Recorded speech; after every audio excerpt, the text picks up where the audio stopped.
తూర్పుగోదావరి జిల్లాలోనే మొగటూలేని మహారాజు రాజకీయాలకి నీతి నియమాలతో కూడినటువంటి రాజకీయం చేయాలని చెప్పి అనేటువంటి ఆలోచనతో ఉండేటువంటి మంచి వ్యక్తి.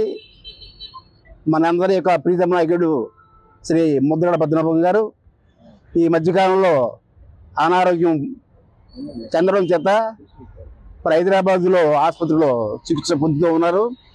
దాన్ని పురస్కరించుకొని ఇవాళ మన ఏలేశ్వరం మండలం ఎర్రవరం గ్రామంలో ఎర్రవరం గ్రామ సర్పంచ్ బీసీ తప్పల్లాజీ గారి ఆధ్వర్యంలో మన శ్రీ ప్రసన్నాంజనేయ స్వామి గుడి వద్ద 101 కొబ్బరికాయతోటి ఆయన త్వరగా కోలుకోవాలి, మంచి ఆరోగ్యంతో ఇంటికి రావాలి. పూర్వం ఏ స్థితిలో అయితే రాజకీయాలు నడిపారో ఆయన రాజకీయాలు ఏ విధంగా సాధించారో ప్రజల యొక్క యోగక్షేమాలని కూడా తెలుసుకొని ప్రతిపాడు నియోజకవర్గ అభివృద్ధికి ఏ విధంగా పాటుపడ్డారో అదే రీతిలో రెట్టింపు ఉత్సాహంతో ఇంకా పనిచేయాలని చెప్పని ఆ దేవుడు మనసారా ఆయనకి ఆయురారోగ్యాలు ఇవ్వాలని చెప్పి కోరుకుంటూ మీరు సెలవు తీసుకుంటాను.